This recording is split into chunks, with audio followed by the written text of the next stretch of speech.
Hank is the most complicated character I think we've ever made.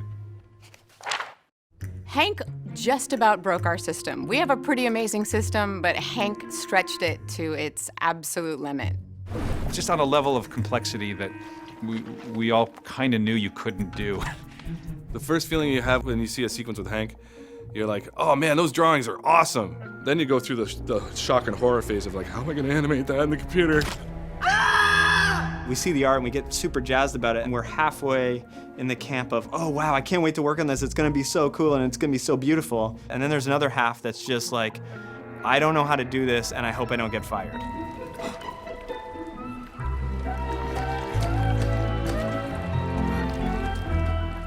We knew we were gonna wanna take Dory into kind of, if you will, the human world. Dory had to travel across a park to try and find her folks. And who better to be able to get this fish around than an octopus? Hank is basically like the anti-Dory. Dory's looking for a family in this film. Hank wants to be alone. In Story, we allow the artists to think about what crazy way can Dory get out of this difficult situation. For Story, he was like the Swiss Army knife, and he solved a lot of problems for us. He can camouflage, he can move around on land, he can drive a car. And so having this curmudgeon that just wanted to get the job done and didn't like talking to people and wanted to be alone worked as a type of person against Dory. Look, no more talking, okay? I don't like talking. I don't like chatter and questions and how are you? Oh, I'm fine. How are you? I'm fine too. Newsflash, nobody's fine. He's grumpy. He's generally just not a happy camper. Developing a character is a little bit like searching for something in the dark. You're trying to figure out what it is. In earlier versions of the film, Hank had an addiction to hot sauce, which sort of motivated him to go around the aquarium by himself. We had some funny stuff with him drinking hot sauce, but it just ended up being sort of a distraction. We came across all this amazing video footage of octopus, or octopi, shape-shifting and changing their colors, and it wasn't long before we started thinking of Hank as being a reluctant superhero. We went to several aquariums and we got a chance to see real octopuses. Octopuses? The plural of octopus, octopi. I believe that is not correct. Octopuses. Octopi. Octopuses? We got to go behind the scenes and really interact with an octopus. We got to feed the octopus, we got to kind of just let it come up to us and come around our hand, and we got to feel it on us. That thing is strong. It's terrifyingly strong. Every one of those little suckers is basically a nose, and that freaked me so much out. You go to pull them off, and it sounds like ripping a bath mat off of tile. It's a noise. I had hickeys up my arm. Kids, do you know what hickey is? You will. As the aquarist is talking to us, kind of standing as a group, and the octopus is in a tank behind him, you see the octopus, like the tentacle coming up and out of the tank as they're trying to like get up and out of the tank. And it's like a horror film, frankly. You're like, the guy is getting out behind you. Octopus in captivity are constantly breaking out of their cages. They'll, lift latches and they'll unscrew things. You start to see how flexible this animal is. You start to see how absolutely smart it is. And it just gave me mad respect for this thing. Like, it was like, you are awesome. And I just want to make you awesome on the big screen. I think it was fun initially to draw Hank because of stretching him and squashing him into all these different shapes. But something that looks good on paper, and when you get into 3 dimensions, they find out, well, it just doesn't work. We try to figure out what a character is going to look like in 3D. Which means we need to sculpt it. Once we approve the sculpt, they kind of translate it into the computer and model it. I call it like digital puppet making. That just means making a lot of points, moving around until it gives us the general shape of him in 3D in the computer. Then we have to go in and add controls for animation.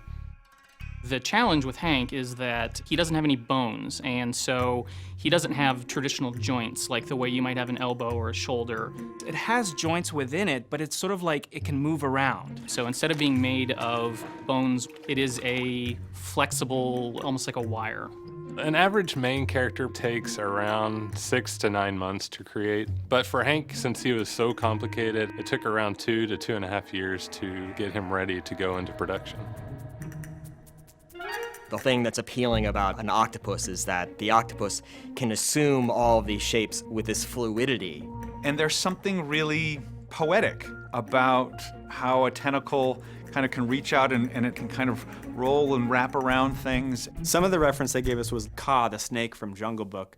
They showed reference of the sort of the snake hanging off of a branch and how the texture slid along the curvature of the snake. We knew that the tools that we had developed allowed the animators to kind of slide the controls around, but they weren't used to working in that way. For an animator, Hank is incredibly complicated. The typical, like say Woody from Toy Story, he has like 700 controls. I feel like, I don't even know the number for Hank, but it's probably in the thousands. 4,000 animation controls. That's why these movies take 45 years to make. Hank is a septopus, and that means he's got 7 arms or tentacles instead of 8. If there were 8 tentacles, I think it would have broke us. We said to ourselves, well, since you never really notice all 8 tentacles at any given time, what if we just gave him 7 tentacles? Every day you would just go, oh, thank goodness I don't have to animate that 8th tentacle.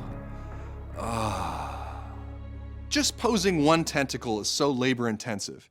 The quickest way to communicate an idea is with the drawing. I animate in 2D first, and then I find out the design of the motion and the flow of the timing and the passage of each tentacle. Then I figure out how to group them or spread them apart by drawing. It's like jazz. You have to get into it and just kind of start moving stuff around. And like, I don't know, I feel like it should go this way. I'm gonna lead over here and this one's gonna come through and then the second arm is gonna come in and grab another thing and this one's gonna come around. We treated him kind of like a flour sack with tentacles.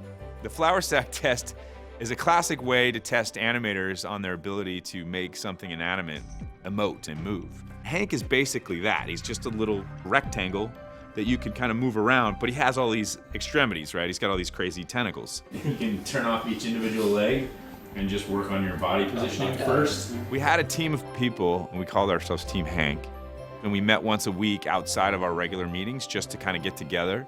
It was almost like a support group. I get into a lot of those gimbal issues. Polish RZ it rotates around. The takeaway from this meeting is that Hank is really easy. Right? I mean, that's what we're saying, right?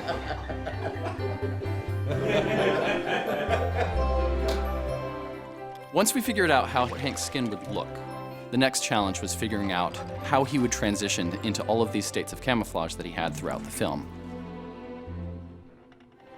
Octopuses have a non-uniform transition, and so with Hank, we had to create a way for him to change into these camouflage looks through these individual cells on his skin and doing it in a way that looked organic. Okay, Hank, follow me. You're in a cup. Right, I'll follow you then. Hank was the kind of project where we didn't even know if we would be able to do it. When I look at the screen, I just see all the work we did and all the meetings we had and all the tough, complicated conversations where we were trying to figure stuff out. It was a challenge for everybody. It was a challenge for the people who built him, who rigged him. It was a challenge for the animators. The harder it is and the more you struggle with it, the better it ends up being at the end, because if it was easy, it would have already been done. I love Hank. Sometimes we fought, but now we're just really good friends.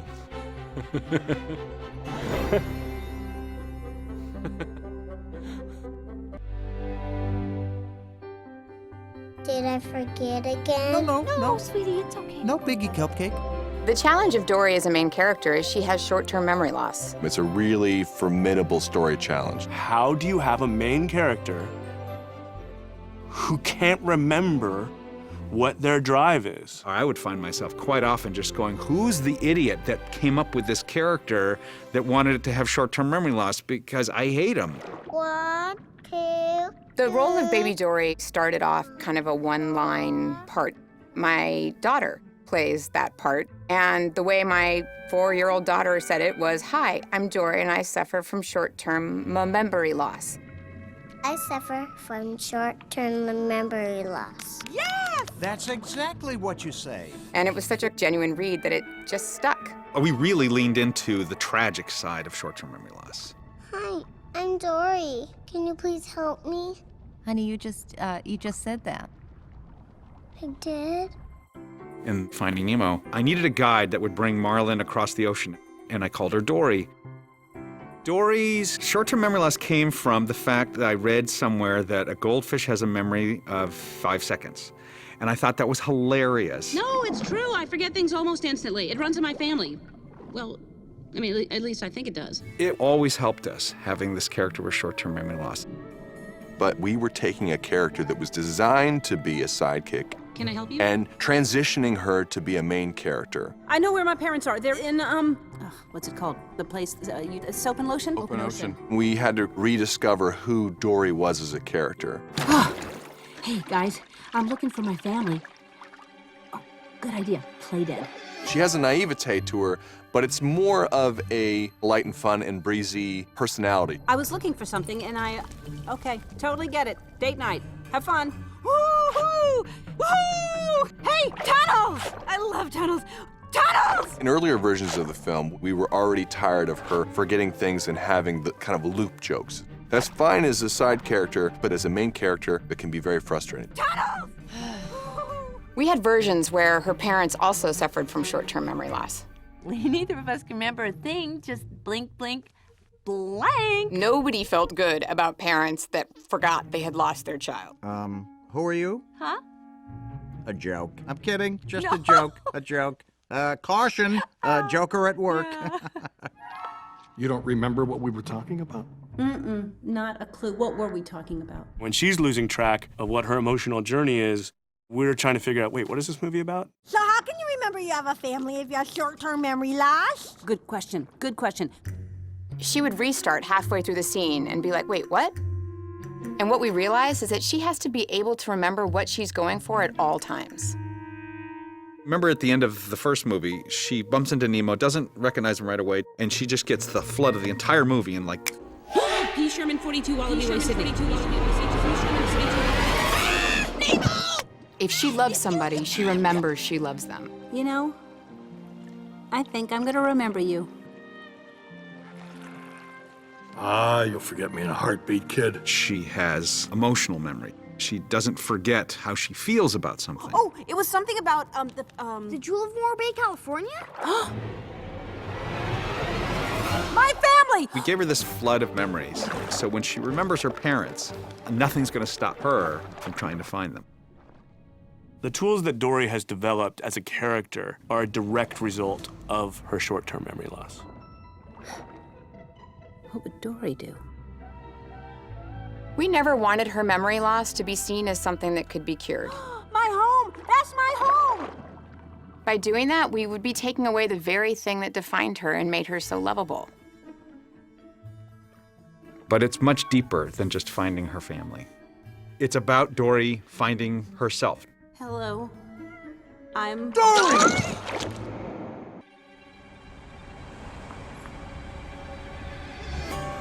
Wow, traffic is awful today. Oh, yeah. Is Ed here? Ed? Was I supposed to pick up Ed? He usually power walks. He kind of likes being on his own for some reason. You know, I'm not a stickler for contract stuff, but I don't think I was supposed to ride with everybody. Are we picking up Ellen? No, Ellen has a call. No. That's okay. The third one, finding Marlin, I'll get a ride. Yeah. Oh, what a night last night. What happened last night, Albert? Well, you know. Here we go.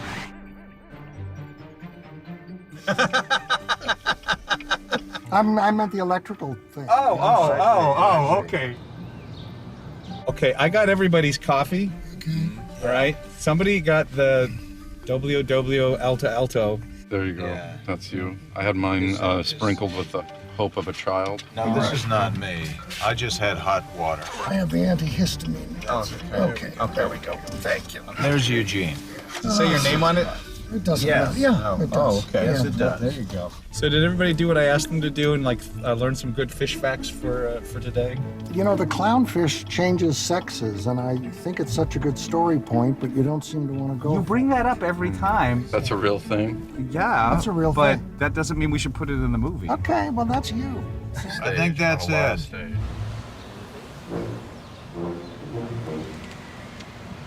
That's not Ed. No, I don't see him. I don't see him. That's not Ed. Ed would not be hanging out on a corner. Well, he's waiting. Are you driving us just to make sure that we actually get to work? I am. I was just kind of tipped off about some of you guys were a little delinquent with your Performance? I don't know, attendance. Just, you know, showing up on time. But I'm not going to name names. There's only 3. There's only 3 names to name. Well, that is Ed, isn't it? Yeah, that's it. Ed! That is Ed. Well, Don't what you is wanna he pick him just... up? Oh, no. I feel like this is passive aggressive. Hello, Ed. Are you waiting for a ride? Yeah, hi, guys. Oh. Get in. I guess we can make room. Hey, you got a coffee for me? No, You can have mine. I didn't Yeah. No, it's all right. Don't Sure? worry. No, that's good. I already had one. Hi, Ty. How you doing? Good. We had 4 coffees. Yeah, all right. Because we thought it was just us, and then now you're here. He wanted to do this because he thought the recording would go better. Did you do your homework? Did you learn anything about the octopus that you're supposed to, you know, bring to the part? Of course. You did? Wouldn't it be something if each arm on the octopus had its own voice? Oh, I thought you were going to say he had his own phone. Multiple personalities. 38 cell phone. Okay, Ed, we're going to drop you off because there's not really enough room to take you all the way. All right. I don't mind. Call Uber. Disney will pay. The bus comes by. Yeah. Sooner or later, you guys are going to figure out I don't know where I'm going. I just read in film comment that Coppola picked up everybody on The Godfather. Did he? Oh. This bit is going to ruin my career. All right, we're here, I'll have to guys. change your name to see if Filter. Let's go. get some Let's good go recording record going. some. All right. Let's go. Here we go. We better get a separate ride home. We're gonna speak like fish. I don't think we're doing this again. All right, here we go. Whenever you are ready, Ty. Ooh, guys. Ooh, guys. Ooh, oh, guys, I'm getting something. So much of your job as a director is just getting out of the way. Ooh, Sweet Maker! This is amazing! I can see everything! The actors and animators just give you riches. Okay, here we go. Just keep swimming. I just want to live in a glass box alone. So give me your tag. Oh, I think you swim beautifully. In fact, I've never seen a fish swim like that before. Animated films, it's really all about your voice and it's all about the subtleties. This feels familiar. It's super playful. For the first time in my life, I feel alive! Oh, I can't have this conversation again. I just can't. That's great. That's great. I'm not a bird. I swim, she flies. Let's not mix it. Great. Great. Hey, shut it. Yeah. What, the one about you laying on the rock?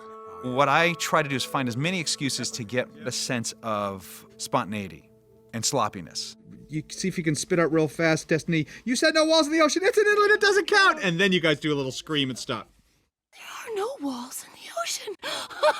I didn't ever feel like they felt stuck with a script and they just stayed with it. It was ever evolving. Well, where am I supposed to hide? Of course you found me. I'm almost as big as Bailey's head.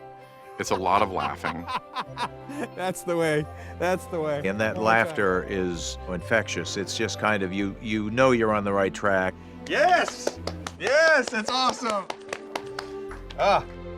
We record the actors first, We were pipe pals! and then we animate to their voice. We were pipe pals! We were? When we animate to their voice, we might listen to their dialogue over and over and over. No, I'm fine. We really get intimately close to their performance and their voice, so we feel like we know them.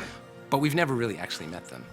The actor that's coming there isn't just bringing their voice. There's something in their facial mannerisms that we like to videotape and mimic. There's something in their personality. Well, why didn't you say so? I didn't even really know that there was a camera on me for a really long time, and I was like, are they filming me doing this? So I look at a lot of footage of Ellen's recording. Ellen always have these really specific, like this kind of movement. It brightens the room up, like raise the brows, and then she'll have this head tilt, feels almost like an innocent kid. And then when you apply that to the animation, all of a sudden you can start to feel Dori and also Ellen behind it. Not a clue. What were we talking about? What's unique about acting in animated films is that you're going to be telling the actor who's supplying the voice all the internals. I want to try something. When he says, you start panicking at the top, Destiny, you're going, I'll never make it all up there. Make it messy to get your attention. Go, Destiny, Destiny, Destiny. You're like, what, Destiny? And like, just take a while to like get her attention. Destiny, Destiny, Destiny. Right here, right here. No walls? It's your destiny, Destiny. Well, why didn't you say so? Wait! Whoa!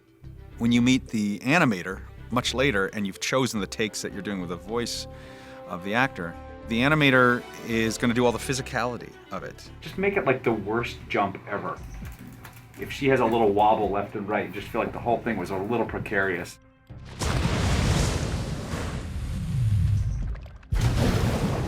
Before we jump on the show, we always need to study like the fish mechanism and physics first, because they move really different from the human characters we used to. What makes a shark move like a shark? Those are things that I'm learning, how they can move their fins. When she swims, they often swim in S's, right? Their tail is following the tip of their nose. You really need to understand fish's physicality, like how they initiate like a movement, like how they kick the tail, and then how this fin like cooperates, how they twist their fin to really push around the water and move them around. And when they do a turn, you don't turn like on a stick like this. You have to really carve through the water to do the turn. So we're layering in the voice talent, the fish physics, the swimming, but the most important thing is the emotional truth. You're trying to create a moment that's very sincere and very believable. Dori! So it starts out really explosive. She goes, hi, and you guys just drop everything and rush at it. Dori, you fell. She's still like, that's what Diane kept doing. She's just taking these moments of just, any pause made her just have to like still like take in like, you're real. Before you go into the character, you need to really understand who the character is, and then how they are thinking and how they react to things, so you can animate from inside out. You remembered in your own amazing Dori way. I did. When you see really great animators do really wonderful things with the body and the physicality and the expressions of a character, you're just so relieved. And you realize you're both really creating this character together. As you're watching this animated work of art, and you're thinking, that's my voice. Open ocean, I know where that is. But I'm more interested in watching the movement and the blending of the two. This is sort of a magic trick. So you go in, you do it many, many, many, many, many times, and you dump everything you've got in you into this microphone, and then you go away, and then you come back one day at a big premiere and you watch this magic trick. Wow. Hi, I'm Jenna from Disney Channel Stuck in the Middle, and I've watched Finding Nemo, maybe 1,000,000 times. I couldn't get over how real Nemo's undersea world looked. If there's one thing I've learned from my intensive study of Nemo, it's that Pixar loves research.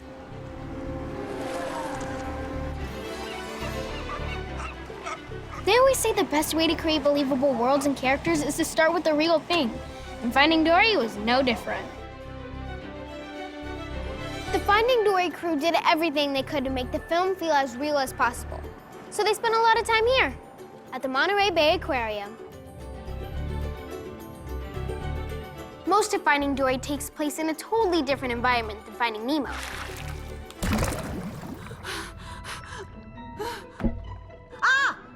Pixar wanted to make sure they knew everything about the place. Both the beautiful parts of the aquarium and the not-so-beautiful parts. A lot of Finding Dory takes place behind the scenes at the Marine Life Institute. But what's it really like behind the scenes? Storm drain.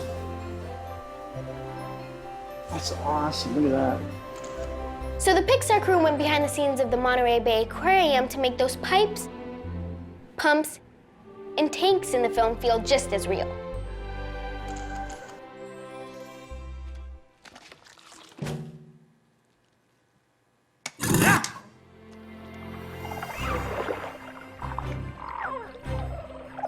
The Dori team spent a ton of time looking at sea otters, octopuses, and hundreds of other fish and marine creatures, studying the shape, size, the way they feel, and the way they act.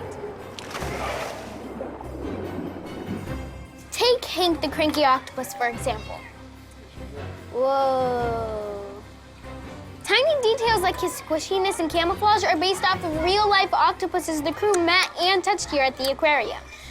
Hank is amazing, but even more incredible are real-life octopuses, which I think are as close to alien life as you can find here on Earth.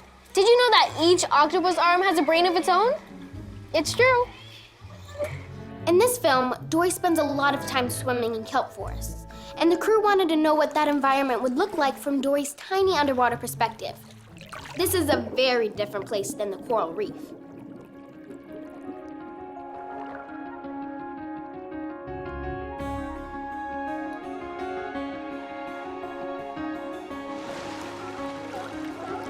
It takes a crazy amount of research to create every character and environment. From spending time at the touch post to watching sea lions and seals, the Pixar team never stopped learning and exploring.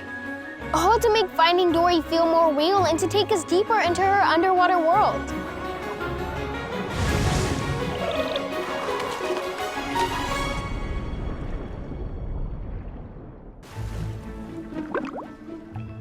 When you're playing a fish, sometimes the things you find out about your character are a little strange.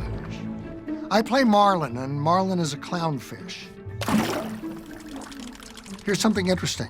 All clownfish are born male, but when a female dies, the most dominant of the male clownfish changes itself into a female. Now you tell me that doesn't deserve a sequel. Now count to 10. What? I've played quite a few characters with small brains. None quite as small as a fish. I play Dory's father, Charlie, who's a blue tang. Ahoy there! Now, this kind of fish is also known as a surgeon fish because they have very sharp spines on the sides of their tails which resemble a surgeon's scalpel.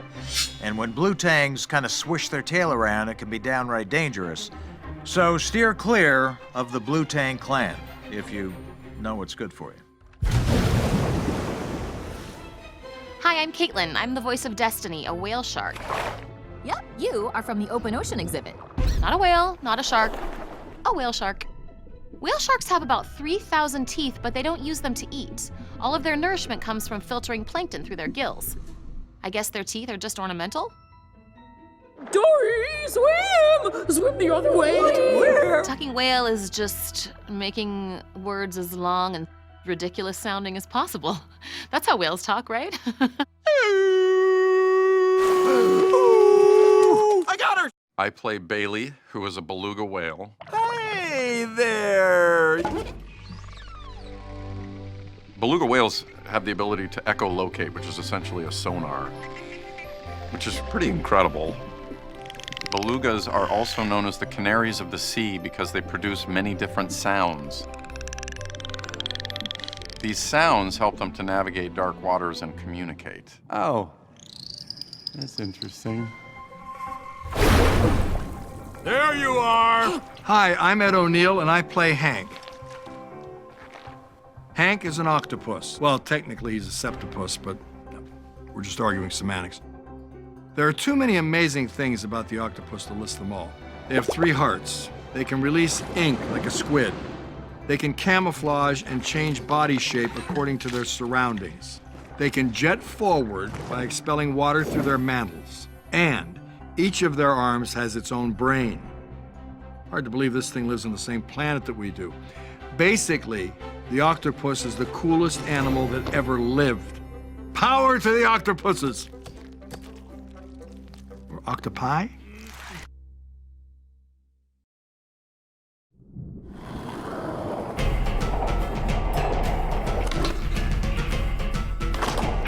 started working at Pixar in 1997.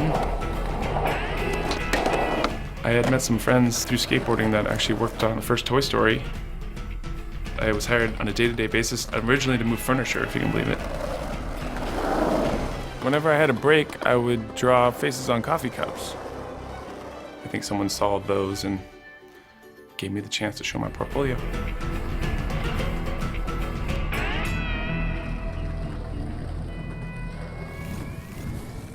I think the first thing that I would do when trying to figure out how to do a character design is, weirdly, no one says this, but learn how to draw the thing. I always do massive amounts of research, and I'll start off by drawing them in a more realistic fashion. Hey. If I can then do that out of my head, then I feel like I'm ready to sort of caricature them. Then I would take those things that represent this character that you're trying to create and push and pull them and trying to get them in an appealing graphic way. You'd be surprised how many drawings I throw away.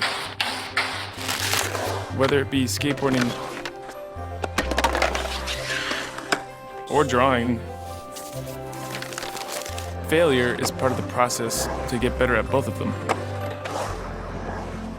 Something that I'm always trying to find in my character designs is some basic, simple shape that just fundamentally screams that particular character. I always try to make a hook for my memory, like a visual cue, if you will. Nemo, for example, I like to think of as a drumstick. Then you add the eyes and the mouth and the fins onto that.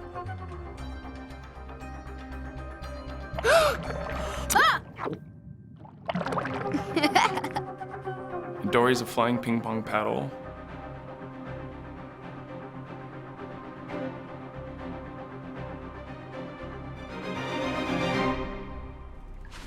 I remembered something.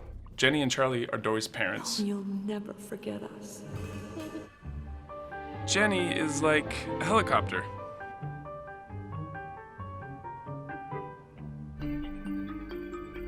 Charlie, I think of as an old, worn-out wallet with round edges.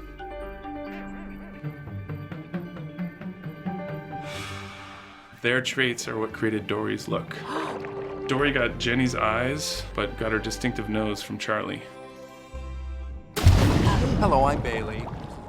I think of Bailey as being like a big, kind of huggable pork bun with a little water balloon for a head. Then you do like a candy cane shape over the top of the water balloon. That's the beginning of his mouth, so big swollen lips with a smile and a goofy little eyeball.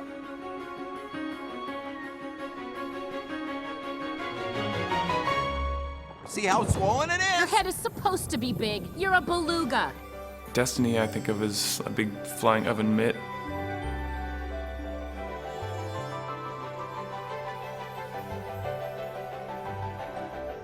If you're trying to get to the open ocean exhibit, just go through the pipes. Through the pipes, great.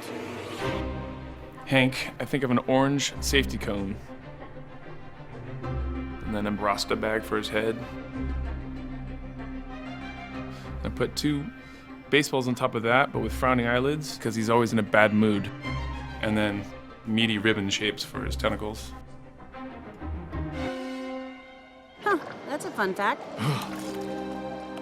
It's always amazing to see some idea that you scribbled on paper become this grand, bigger thing than you ever imagined. It's like a seed that grows into something else. It gives you the tingles. To know that some part of that was something that came from a drawing is just a great thing.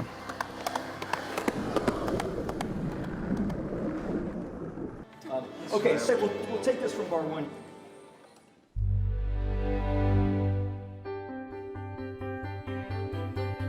Well, thank you guys for coming here. Tom Newman, the composer on Finding Nemo and now Finding Dory, and Bill Bernstein is the music editor. We are here to review some of the tracks from the score. We've chosen these particular tracks because they seem to encapsulate thematically the movie and what you've discovered, I guess. Let's delve into it. Okay, what would you like to start Let's with? start with Finding Dory, yeah. We can start with, there's some ambient sounds that have some kind of implied pulsation. This, the piano phrase is a phrase in 5/4. 5/1. 2, and 3, and 4, and 5. 1, 2. Which I don't know why seemed like Dory-ish, that it wasn't in a straight That's the hopeful duple-meter. part of it, the joyful part, right? That's right. I think I wrote long before we started working. Funny. And I thought it was something was emblematic about it. For me, because I think you were evoking a journey, it has a once upon a time quality to it, which works great as leading you into like the beginning of a larger story. Right. And maybe because you were dealing with sort of the core wound of Dori, that it worked as her theme. Right, that it had a certain amount of quirky joyousness or something, and it had a kind of bounce. The use of these abstract vocals, that's sort of new for you, right? Yeah, the human sleigh bells. Just this, So cool. this sense of joyousness. It's arpeggiated, so it has this kind of, kind of buzziness to it. It kind of carries that childlike spirit that you just know is in Dori. Right, that despite circumstances, Yes. there's joy and a true sense of loving life. We also had a conversation about where it should go out, because I thought it should go all the way out to the end of this pan down with pulsation, but you really wanted the sounds of the empty ocean to be there way ahead of little Dori saying, The same piece has a different application at the end of the movie now. That's right. We go to a flashback, and then this opening bit of music returns as a kind of a bookend. But this time, it's a goodbye. It's the piano. Yeah, it's the piano kind of coming in. 4, 5, 1, 2. Now that's different. This whistle. Yeah. We've got whistly iwi. What is an iwi? An iwi is an electronic wind instrument. So it's as similar as a MIDI keyboard, but now you blow into it and you finger it like a woodwind instrument. It can really give you a sense of shape and real specificity. There's 14 elements all told in this cue. This is interesting. The first time you hear the bass, it has a kind of a tremolo-y effect on it. Right. Again, with, I think, a sense of quirkiness, a sense of Dory-ishness to that kind of wobble. One other thing I wanted to point out was on some of these tracks, there's one tiny little bit. Yeah. In the whole cue, here's these eighth notes at the end. So that's kind of a prepared piano sound. So it gives a little bit of a thunkiness, a thwackiness. Yeah. Not only is it doing that, but it has an aquatic sonar quality to it. Right, and I probably would not have instructed a player to say, I need something underwater, and it's kind of what you want a player to kind of bring, as opposed to saying, what's an underwater sound, which can oftentimes inhibit players from saying, well, gee, what does he even mean by that? You know? So oftentimes it's how do you draw ideas out of players that you never would think of on your own. Wow. And the theory being that everyone has this expressive capability and feels underexpressed in life. Do you find you find a certain amount of pieces and then start building on that for the whole blanket of the movie? A lot of times I'll ask Bill to take ideas and see where they work elsewhere. Yeah. To kind of unzip the preciousness of the composer by Bill dropping something in. There's less design or less obvious design. Right, because it's found. We're the audience as well as... That's it. The thing I can never get over is somewhere before we've finished the last recording session, all the stuff that we've been searching and road testing and auditioning, suddenly it just becomes the identity of the movie. You hope. Yeah.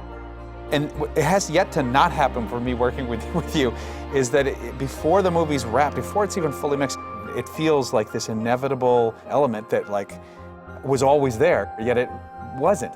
It always blows me away. Her name is Destiny and has trouble navigating her environment. Oh, and here she comes now.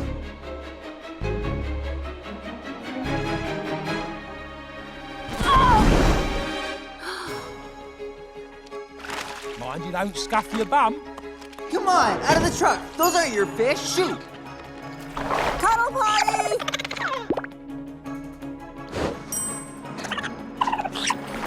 Welcome to the open ocean. Where do we go? Oh, sorry. Let me get that for you. Ooh!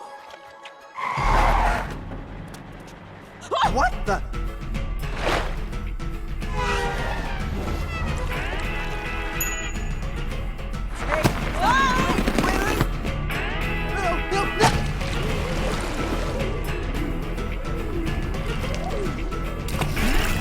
that. Get him out!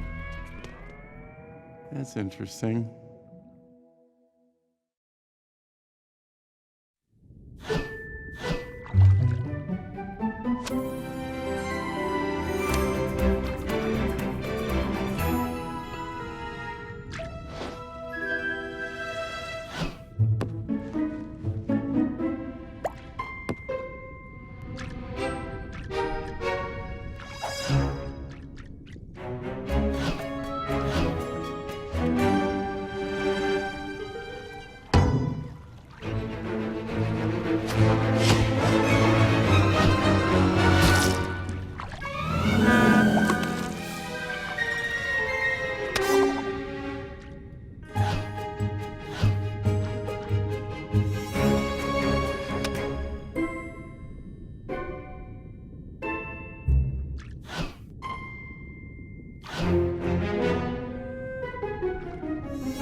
Ooh.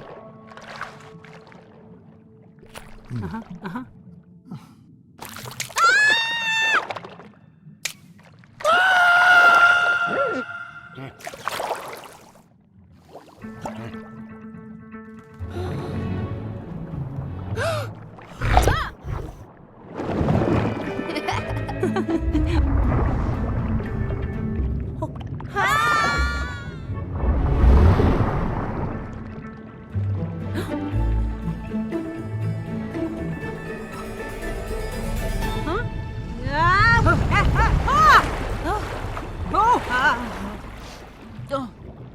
Dori! Oh!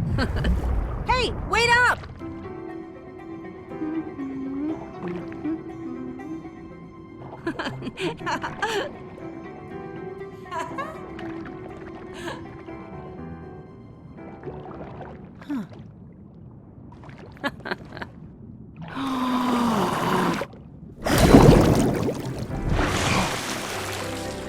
Heyo!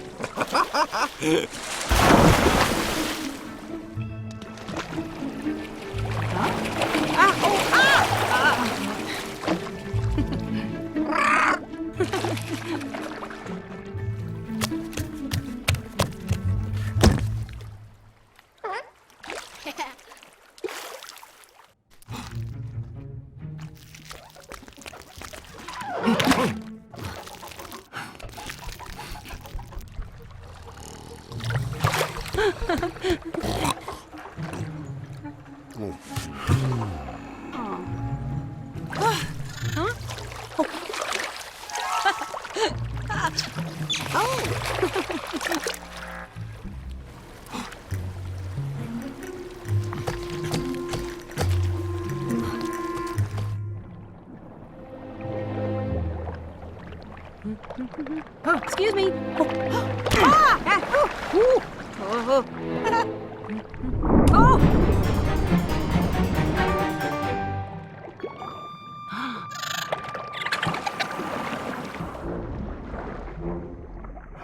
Hey there, you.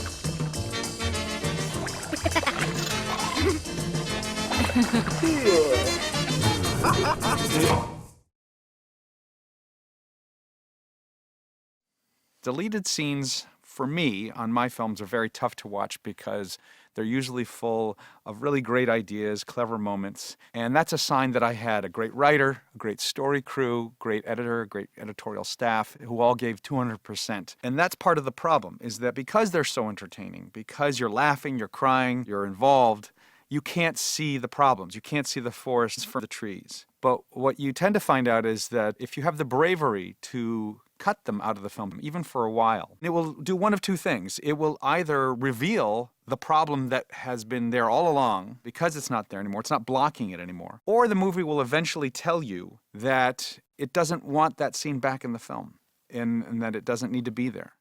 So what you're about to watch are a bunch of scenes that were never asked back. This sequence is called Losing Nemo. It was developed very early on. We thought we had to dramatize Dory's short-term memory loss being a problem. So we devised this idea of Dory feeling confident enough that she could, by herself, chaperone Nemo to see a stingray migration. This was the genesis of the stingray migration, which stayed in the picture. But we ultimately learned that this was a bit of a distraction. We basically made a problem for Dory that was small. We realized that we didn't need it. What was a bigger thing to say was that Dory had a point of view about herself that was flawed from the beginning, since she was little. And we wanted that just to be amplified in Act 1, not become a new problem. Hey, Nemo! See you at the stingray migration tomorrow. A stingray migration? I hear that's like a parade. Can we go, Dad? I'm sorry, Nemo. I have to spend the afternoon rubbing against the anemone. Have to keep our immunity strong. Well, we can go. I can take Nemo. Yeah! Dory can take me. Please, Dad. Yeah, I can. My memory's gotten a lot better, Marvin. It really has. I don't know. Come on, Dad. You never give Dory a chance. Test me. Ask me anything. Okay. If we ever get separated, what do I always tell you to do? Well, Wait under a ledge. Really, Nemo? You know I'm right next to you, don't you? play under the bed. Nope. Gate under the hedge. Wrong. Pray over the dead. Thanks for playing. Stop when you see red. Still not correct. Hey, making a pledge. Wrong again.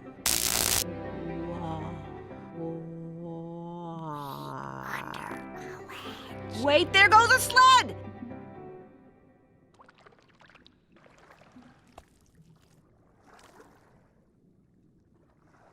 I'm sorry I couldn't help you, Nemo.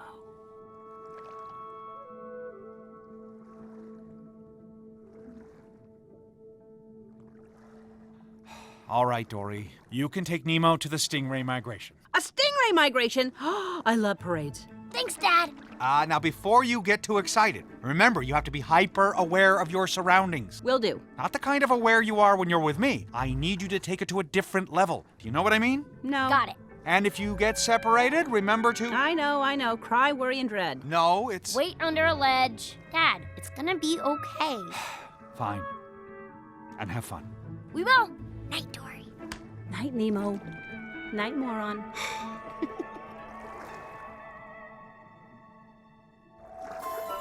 Wait for me. I'm coming. Come on, Dory. We're gonna miss it. Wait for me, Nemo. Here they come! Can you hear them? No! You gotta listen.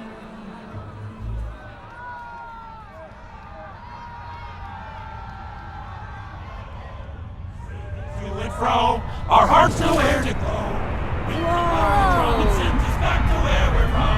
Oh, we're going We know who we are and it's time to travel far.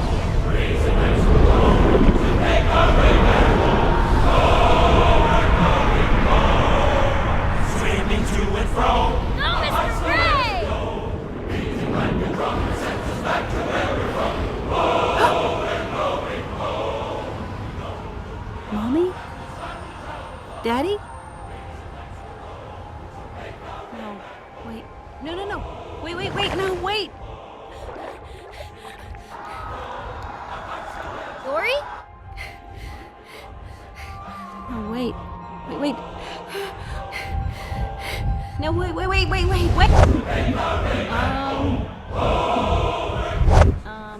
Breathe over, Dory. Come on. Oh. Bye, Dory. See you later.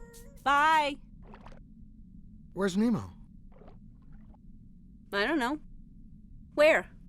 What? What do you mean? You were with him! I was? I mean, I was, oh no. You said you'd watch him. You didn't remember that? I'm so sorry. No, of course you don't, because you can't remember anything. Nemo! Nemo!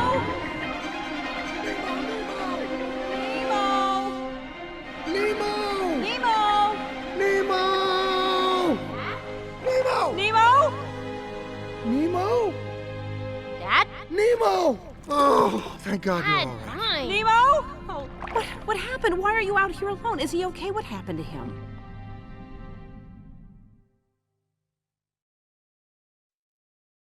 Sometimes you stay stupid for much longer than you want to on a film. And on this case, it was almost for 4 years. This sequence is completely finished. It's lit, it's animated, it's scored. That rarely happens. We usually catch these things early. But we got that far along and realized that we had too many steps in Dory's equation to remember her parents. I thought she needed to have a single memory, have a night of disturbed sleep. Nemo would overhear her, and then the next morning he would say whatever she said in her sleep, and then she'd have a flood of memories. My editor, Axel Geddes, realized that it was redundant. You don't need that middle step. She can just have that first traumatic experience of being sucked into the rays, and in that moment mumble the phrase, The jewel of Morro Bay, California. And it was like, ugh, why didn't we see this? So that was this was a really tough sequence to cut because so many people, the entire crew and an entire orchestra worked on this. You can still see the guilt on my face from having to talk about this. The fun fact is it even made it into the first teaser trailer. That's how late it was in the film.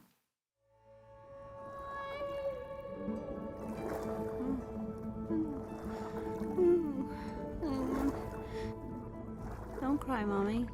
Don't cry.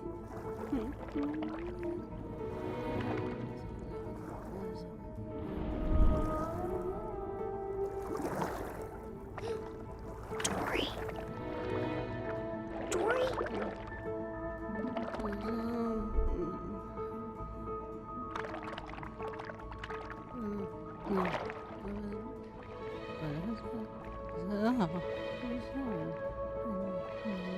The jewel of Morro Bay, California. The jewel of Morro Bay, California? Dory? Dory? It's the middle of the night. Dad, Dory's sleep swimming. She's talking in her sleep. Dory says a lot of things in her sleep, okay? Give me the ratchet wrench. I can fix it. But Dad, what if she starts sleep swimming again? I'm sure this was a one-time thing. So can we just all go back to... Dory? Dory! Dory! Stop it. You're both pretty. It was something. I know I remembered something. I don't remember what I remembered, but I remember that I remembered something. Does that make sense? Yes. Not even a little. I've been thinking about this all night, Dad. Shh, quiet voices. Daddy's tired. Dori's acting how Mr. Ray described. Like her instincts are telling her to go home. I think she might be trying to migrate. Not everything you learn in school has a practical application. But this does. I bet that stuff she was saying in her sleep means something. What stuff? The Jewel of Morro Bay, California. What? You have to stay away from me. No! My family! I remember my family! This is another early scene of us attempting to figure out how to make Dori cross the ocean. We thought, well, she's a fish. Maybe she has migratory instincts like a bird, and that maybe she could go into some sort of trance-like state and her fins would lead her home. And that was a cool idea. It made a lot of sense, but it took a lot of screen time, and it also robbed her of any choice. It robbed her character of choosing and deciding how she wanted to do things. And that's the only way you really can track a character's change and growth. So it ended up actually being something that was a hindrance. So we took it out. When we do these things, there's always something good that comes out of them. And one of the benefits was we came up with the bigmouth clam, who was a nosy neighbor of Marlin's. And we thought he was so funny that we put him in the Marine Life Institute later in the film. Happy to see me? I'm happy to see you. Well, what you're talking about here is trauma. Trauma? Sure. Memory loss caused by an early trauma. I've seen it in fish that got tangled in fishing nets. Really? Or hooked and thrown back in. Sounds terrible. It actually happened to my brother-in-law. Sounds like he got totally shocked. If you could find out what happened to you, you'd most likely be able to fix your problem. Find out what happened? How? Clearly she doesn't know, and we have no idea where her family is. Homing instincts! Impressive! Mr. Ray taught us that when your brain shuts down, your fins know where to take you. We could follow her homing instincts to her family. Really? Yeah! My fins could take me to my family? If we go out in the ocean and let your instincts take over, I bet you'll lead us to them. I will? Okay, well, we're obviously not doing that. So what's another option? Why are we obviously not doing that? Because Nemo, I said so. Uh-oh, little tension in Cloud Town. And I'm not taking the three of us out in the ocean to face almost certain perils. You love the ocean, Dad. You love fighting sharks and swimming with jellyfish. Got you there, Marlin. Once. One time. It's the kind of thing you do once. Well, that's not necessarily true. Shut it, Skip. I want to go. I want to find my family and figure out what happened to me. Please. I want to fix my problem.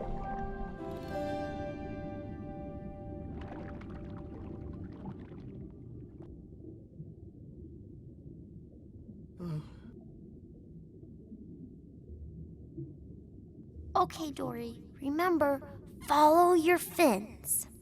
Right. Follow my fins.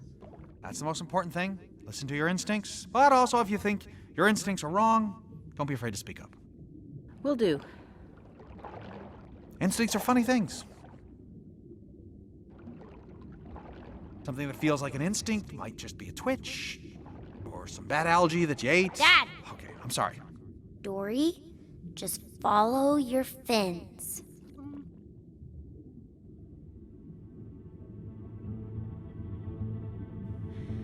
Oh, boy.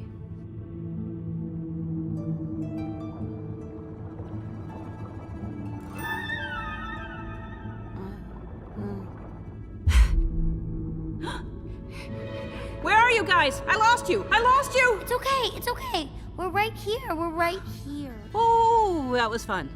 Anyone else want to drive? You can do this, Dori. Just relax and let your fins take you, okay? We trust you. Okay, let's go, fins. Yeah, you want to listen to yourself, but not too close. Dad!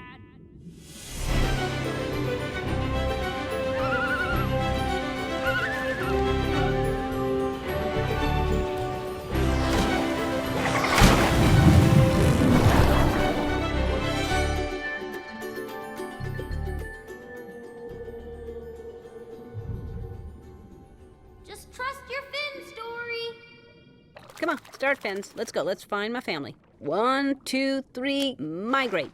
Okay, we've been swimming for days now, and nothing. Come on, ready, go. And start. You look like you've actually grown, Nemo. Look at me, I have 6 more wrinkles. She just doesn't live nearby, Dad. That's all. I just want to go on record. I'm having a real hard time distinguishing between migration and swimming aimlessly. Come on, Fins. Go! Dory, I'm sorry. We need to turn back now before even I forget how to get home. But we agreed. I need to look for my family. We can't just turn back. Sometimes you just have to pick your head up and float a little higher and say, I tried my best.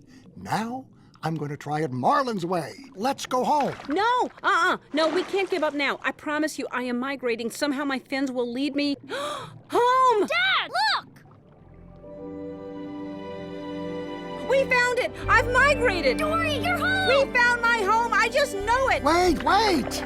I guess we're not waiting. Hi. Hello. I'm back, everyone. Hi. Huh? Okay. Hello there. Do you know me? Huh? Shy, very bashful crab. Hi, I was wondering if maybe... Huh? Maybe I have fish breath. Hey, do I look familiar to you? Wow, I must have been a real brat when I was a kid. What's with all the stuff on their backs? Wait a minute. That's what... We need to dress like the locals. We're insulting them with our clueless fashion sense. That's all it is. Come on. Yeah. Okay, that's snug yet slimming. Dory, fish don't wear things. We swim. We breathe through our gills. We don't accessorize. Do you ever see a salmon wear a brooch? I'm not doing this. Oh, I think you are. Hello! I am a local, and nice random stuff you have on your back, like I also have on mine. Okay, it's kind of working. Let's go find my family. Hello, my fellow townsfolk. Hi. I've returned. Don't run for office. Let's go. Okay, I'll keep it short. Could someone tell my family I am back? It is me, Dori. Are you crazy? Get down from there! Dori? Who's that? Do you know me? Yeah, you're Dori. Are you my family? Uh-huh. Yeah, I'm your uncle. Wow, my uncle. Dori, I'm not a complicated fish, but judging from our past experience together, whale, jellyfish, etc., I'm guessing that the fish making that voice is in fact not your uncle. Just a hunch. Let's go. Hey, pay no attention to pessimistic fish. I'm your dear old uncle. Yeah, come closer. Okay. Hey, Unc, do you know what Helgenberg means? Helgenberg, yes. I will certainly tell you all about it. Okay, now see, he's accommodating. No. Yeah, maybe we should talk about No, I don't want to kill my uncle. Huh? Oh, hey, little fella, you making that big voice? No, he is. High stakes. That is definitely not my uncle. Welcome home, Dori. This scene's called Meeting Hank, and this is the original way that Dori met Hank. What happened is that Dori would travel through the pipes of the Marine Life Institute, trying to remember exactly where her parents were, and she would get lost, of course, because of her short-term memory loss. And one of the characters she bumps into is Hank in his exhibit. Oh, and you'll notice that Hank, in this version, has a bit of a drinking problem with hot sauce. Open ocean, open ocean, open ocean, open ocean, open ocean, open ocean, open ocean, open ocean, open ocean, open ocean, open lotion, soap and lotion, soap and lotion. Shoot.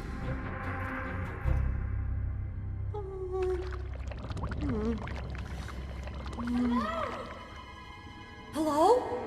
Won't you please join me at Octopus Adventure? Octopus? Yeah, he can help me. These masters of camouflage simply love to explore. So we have to keep their tanks extra secure. He's not here. Huh. He might be sleeping right now. But hey, let's check back after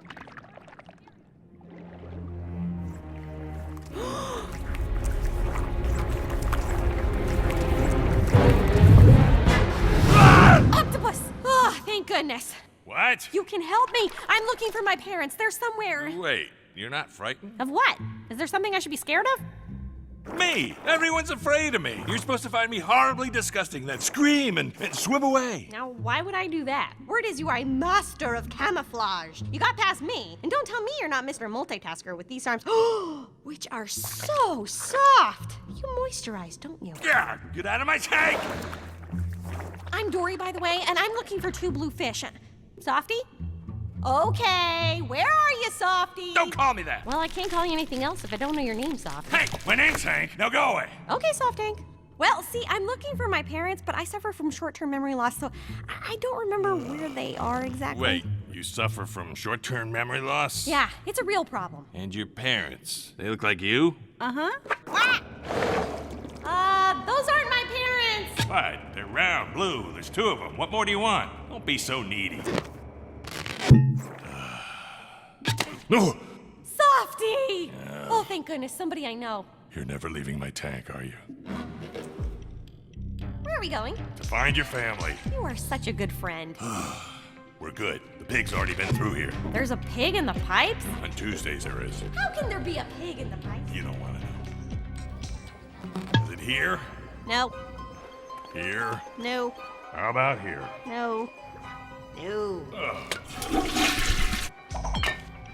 Hot sauce? You shouldn't drink that. I should if I'm gonna be stuck with you all day. But that can't be good for you. You're not good for me. Are they here? Nope. Here? Nope. Here? How about here? Don't think so. Look, remember. Just remember. It's easy. Just think of it and you remember. You're squishy. Ah! That's it. I'm done. This scene is called The Pig. One of the fun facts we learned when we were researching at the Monterey Bay Aquarium is that they have these big foam kind of bullets that they call the pig that they put into a pipe to clean the pipes. The pipes can get full of all the sea life, of mollusks and barnacles and stuff, and this thing just sort of pushes all that junk out. And we thought it would be fun for Dory to have to encounter this, like almost like a little bit of a horror movie. It'll start with Dory just seeing her parents, and then they're snatched out of the exhibit that she's in, the open ocean exhibit, and so she has to try to get to the other exhibit using the pipes like a highway system. It got cut because the whole plot line changed, and she ended up not meeting her parents in the middle of the film anymore, and that's why it's gone. Hey, Mom! Dad! No! Mom! Dad! Quarantine? No!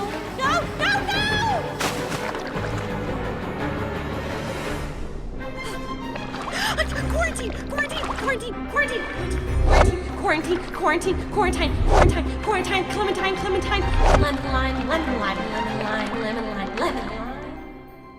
Lemon lime!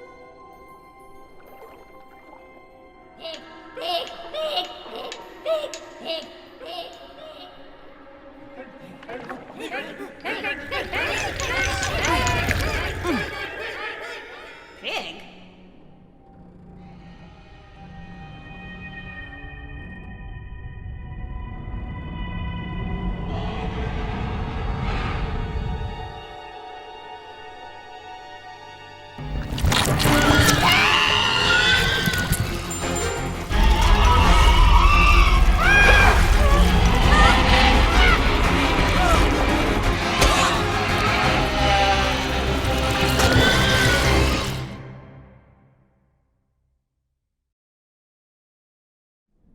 This scene is called Dory Dumped. It's the first version of Dory getting separated at the end of Act 2 from all her loved ones. And this is one of the versions where her parents also had short-term memory loss, and that became such a chore. It was never as funny or as interesting as we thought it could be. I wouldn't be surprised if you get annoyed just by watching this sequence with 3 characters all forgetting.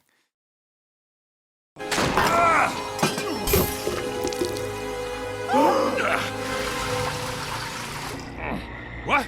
Where's...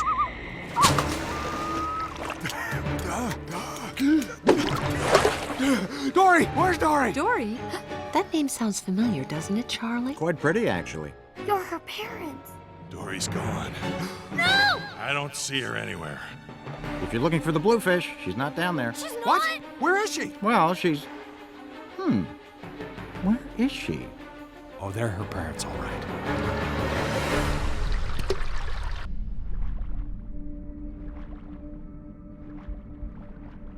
Come on, think. Can I help you?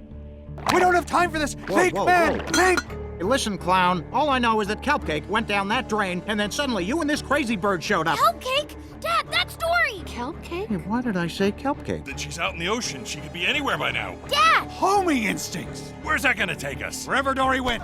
Stop that loom!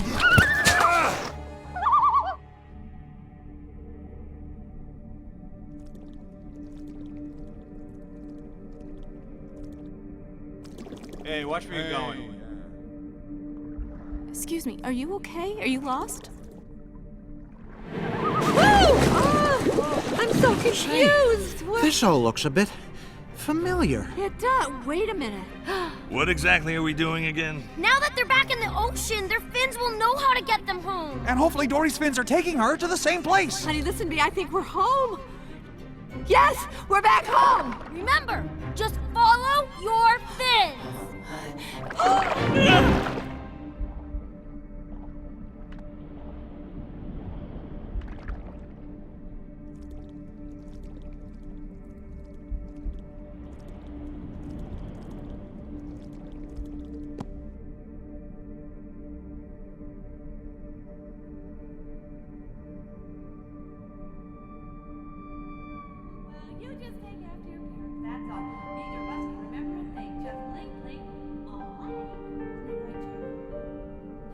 I'm worth remembering!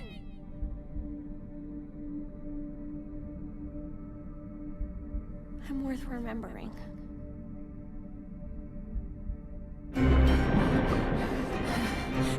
No, wait a minute.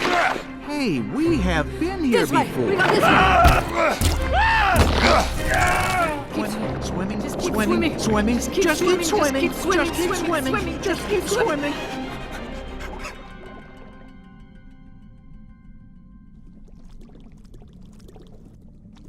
Well, is this it? I don't see her. Keep looking.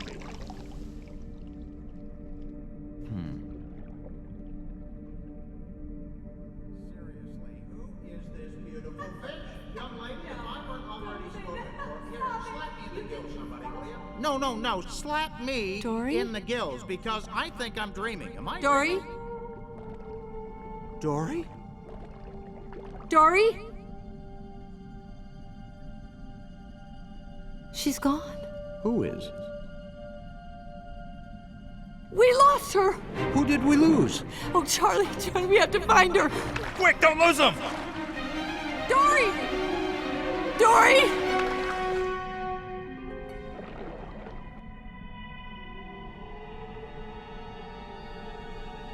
Dory? Dory! Dory? Dory! Dory?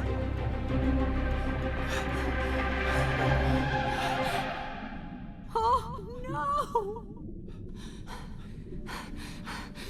Dory!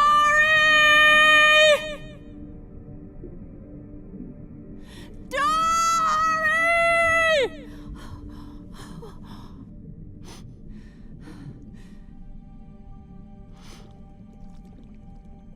Mommy?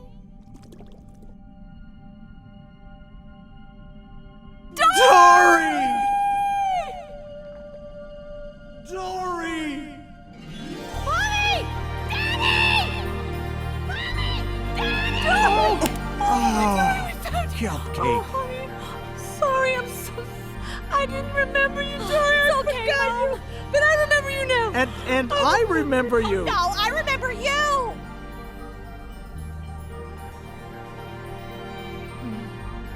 Dory! Bilbo! Oh, Dory, I'm sorry. I was wrong. I'd follow your gut anywhere. Thank goodness you're here to guide me. I want a family too! Octo hug, everybody!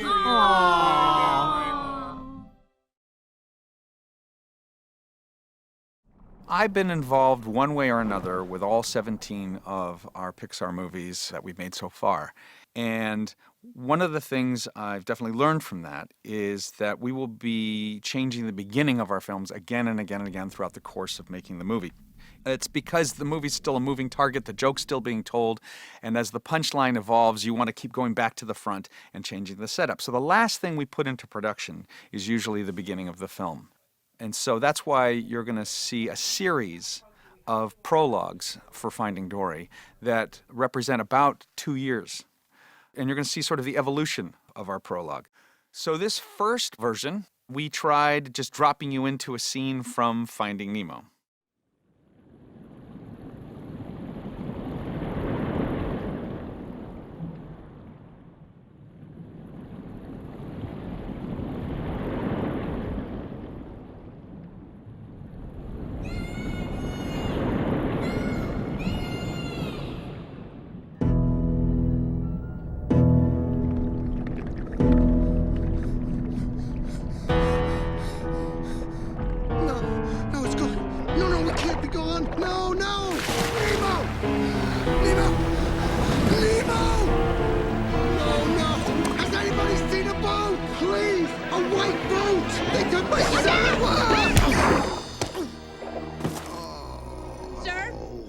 Are you okay?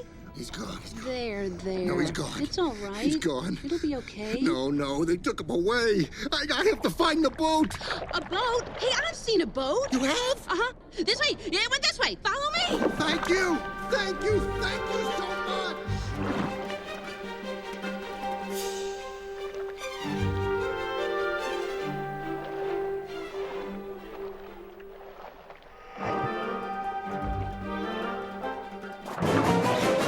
You quit it? What? Trying to swim here. What, the ocean isn't big enough for you or something like that? Huh? You got a problem, buddy? Huh?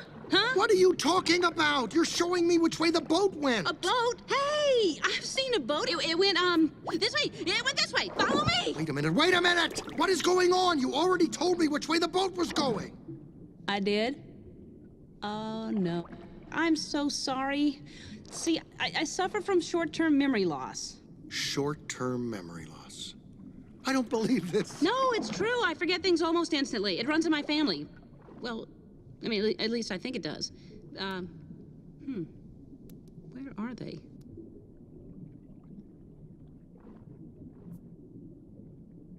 Can I help you? I have to find my son. Hello. Well, hi! Name's Bruce. How'd you morsels like to come to a little get-together I'm having? I say, let's party.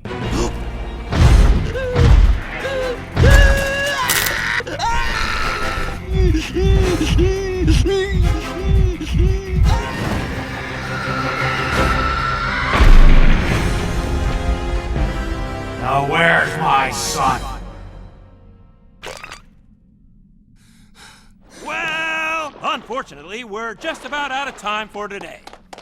Clownfish took up the whole hour. So, any more questions for Nemo's dad? No. Yes, me, I do. What happened next? You helped Dad find me, and then you came to live with us, Dory. I have a question. Oh, yes. What would you like to know? Where is your family, Dory? Oh, where are they? Don't you want to find your family? Do you miss them? I do. Well, yeah, I think I do. Yes. We're her family, right, Dad? Well, in a way, son, but we haven't really ever discussed it. Dory is a very important part of our lives, kids, and Nemo and I are lucky she found us. Okay, any other questions? I have one. So, what is she? Is she your aunt? Duh, she's their cousin. Will she live with you forever? Where do babies come from? They Okay, kids. Dory is part of Nemo and Marlin's family. We'll leave it at that. Huh. She doesn't look like a clownfish. No, she really doesn't look like Well, not all families look alike.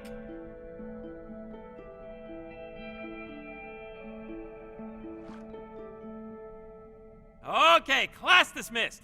But tomorrow we learn about homing instincts, how nature has its own way of getting us back home. Why would you want to know that? But Dad, if Dory's not part of our family, then how do we know she's not going to leave? Well, son, Dory is her own fish. She's free to do what she likes, but I have a pretty strong feeling she's not going anywhere anytime soon. Hey, it's the Marlinator! Life on the reef must seem pretty dull by comparison now, am I right? Huh? Oh, I wouldn't say dull, but, well, to tell you the truth, I do miss it. Yeah, if I had a reason to go back out there, I would. Hey, next time, when your mom asks you to clean your room, you say, nay. Get it? See, horse? Seahorse. Gotta go, Dory. Bye. Okay, bye.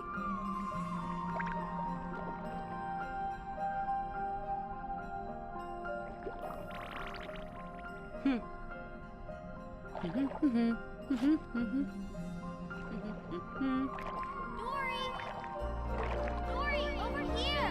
Hey, Mormon, name tag, wait up!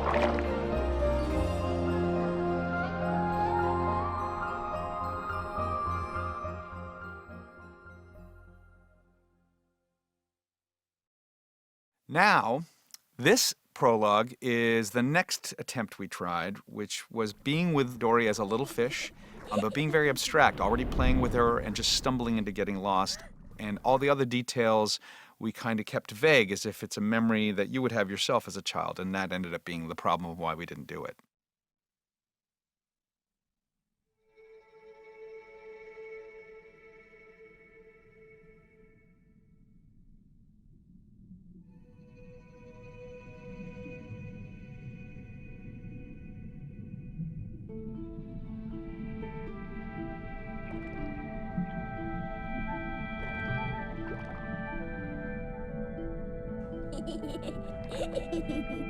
Dory! Dory? Dori? Where are you, honey? Hey there, little fella. Hi, I'm Dory. Who are you? Dory, can you hear me? Dori? Coming, Mom!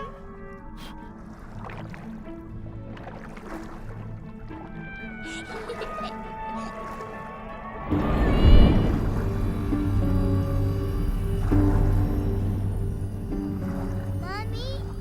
Daddy?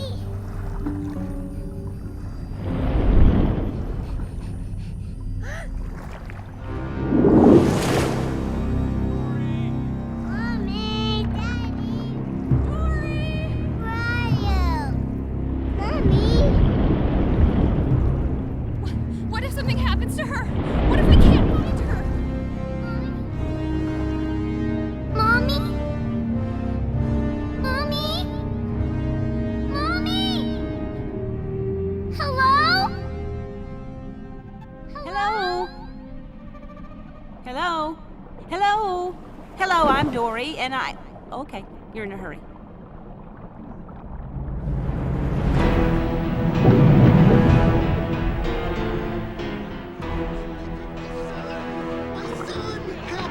Please! Look out! Sir, are you okay? He's gone. There. No, he's gone. It's all right. He's gone. It'll be okay. No, they took him away. I have to find the boat. A boat? Hey, I've seen a boat. You have? Uh-huh. This way. Yeah, went this way. Follow me. Thank you so much.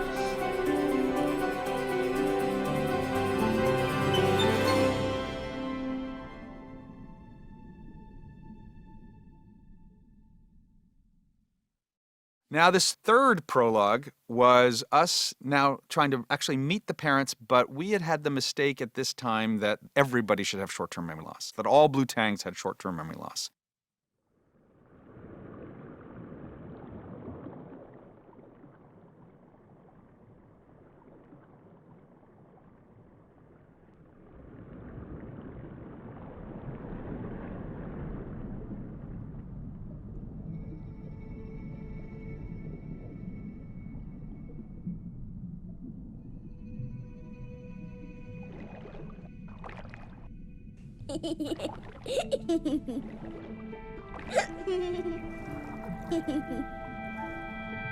Hi, I'm Dory.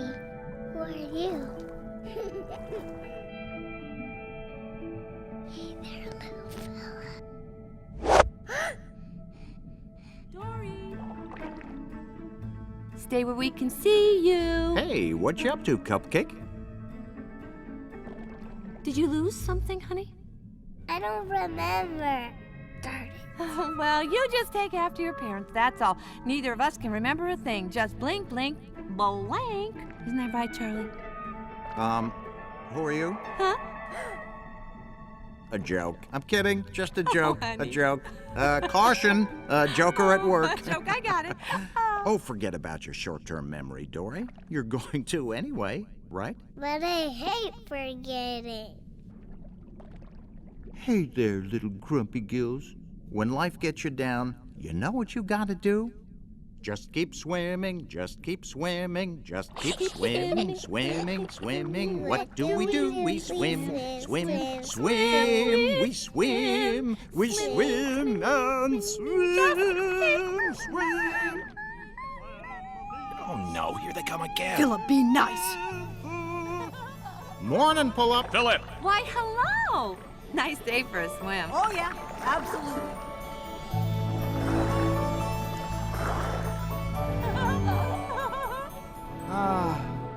Home sweet home.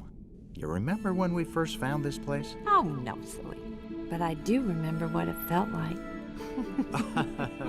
Seriously, who is this beautiful fish? Young lady, if I weren't No, already spoken don't say for, that. here, slap Stop me in the it. gills, You somebody, just will you? stop No, it. slap me in the gills, because I think I'm dreaming. Am I dreaming?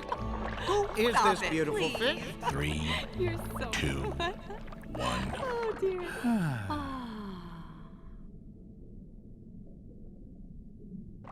Say, anyone up for a morning swim to start the day? Oh, well, we haven't done that in a while. I want to go. Well, then lead the way, kelp cake. Just keep swimming. Just keep swimming. Just keep swimming. Just keep swimming. Stay where we can see you. Hey, what you up to, Cupcake?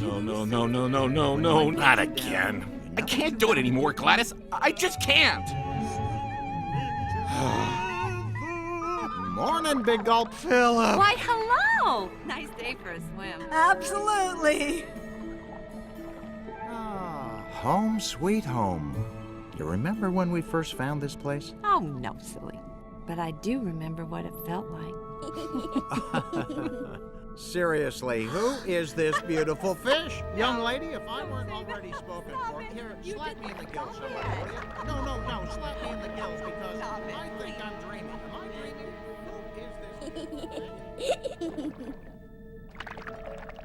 Am I dreaming? Who is this?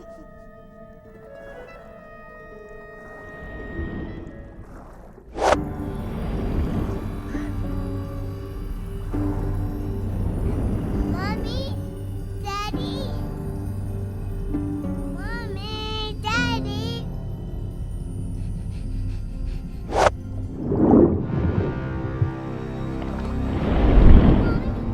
Mommy, Daddy. Mommy, Mommy. Hello. Hello? Hello? Hello? Hello, I'm Dory, and I... Okay, you're in a hurry. Hey there. Oh, okay. So long, partner.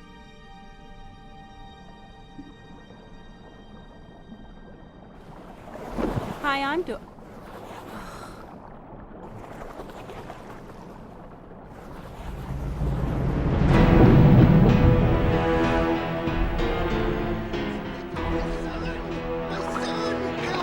Please! Look out! Sir, are you okay? He's gone. There. No, he's gone. It's all right. He's gone. It'll be okay. No, they took him away. I have to find the boat. A boat? Hey, I've seen a boat. You have? Uh-huh. This way. Yeah, it went this way. Follow me. Thank you so much.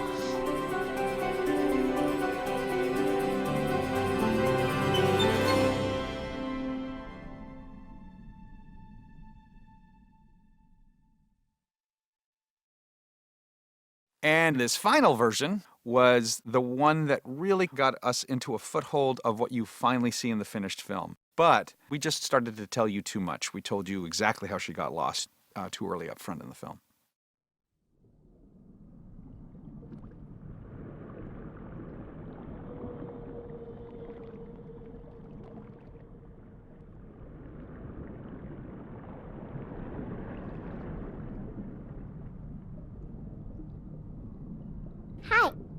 I'm Dori.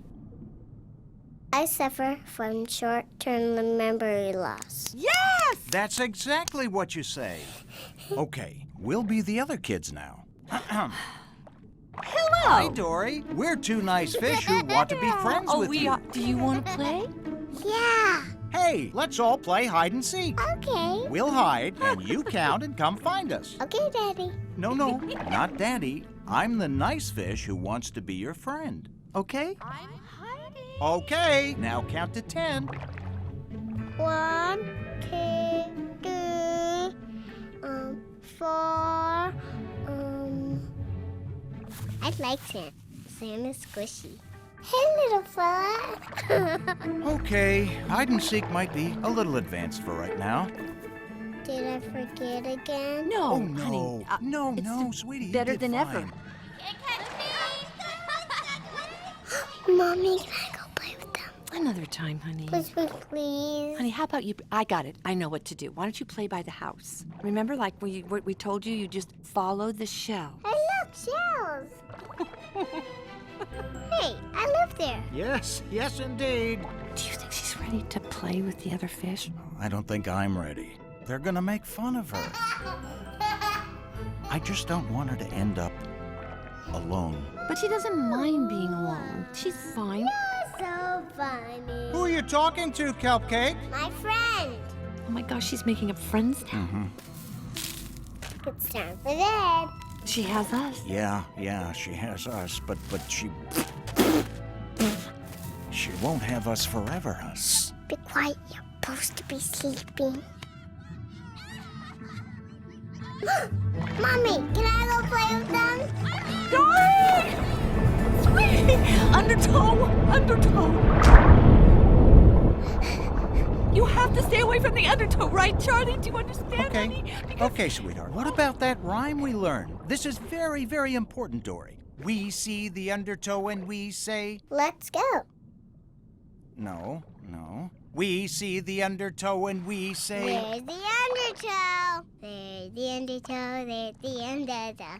Hey, we found the undertow and we see the undertow.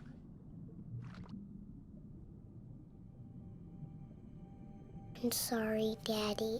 I'm sorry I can't remember right. Oh, sweetie, you don't need to be sorry, okay? Never be sorry, Dori. You know what you need to do? Just keep swimming. No matter what happens, do you understand, Dori? You just keep swimming. And I bet you can remember that because we're gonna sing a song about it. Just keep swimming, just keep swimming, just keep swimming.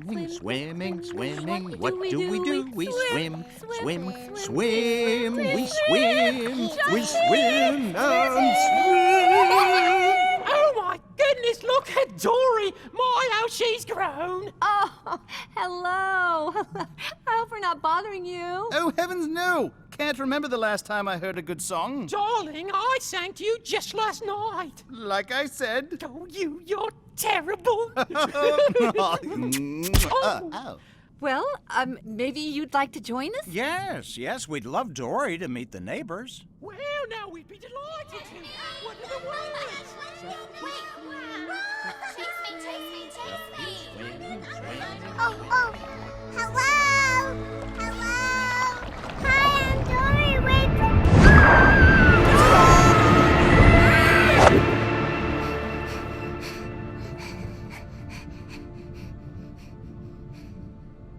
Mommy? Daddy? Mommy? Daddy?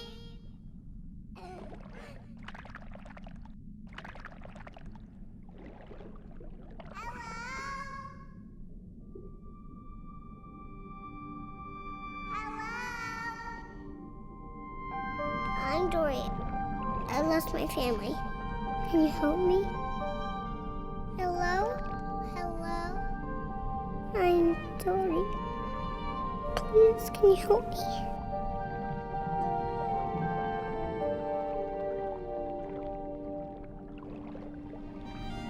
Just keep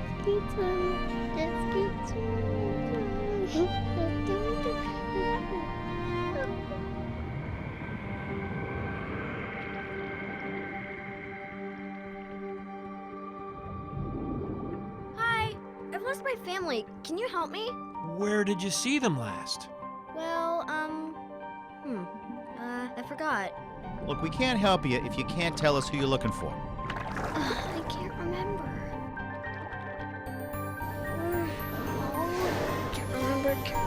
Can't remember. Hello? Hi, I'm Dori. I've lost something. Can you help me? Please, just stop following us. I'm sorry. I'm sorry. I'm sorry. I'm sorry. Oh, sorry. Okay, guess we'll hang out another time. Don't be a stranger. Stranger.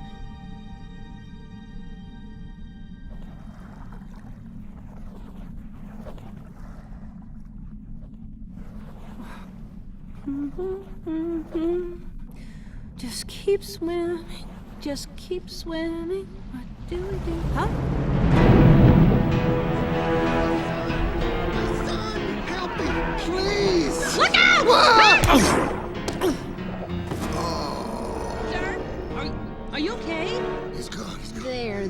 No, he's gone. It's all right. He's gone. It'll be okay. No, they took him away. I have to find the boat. A boat? Hey, I've seen a boat. You have? Uh-huh. This way. Yeah, it went this way. Follow me. Thank you so much.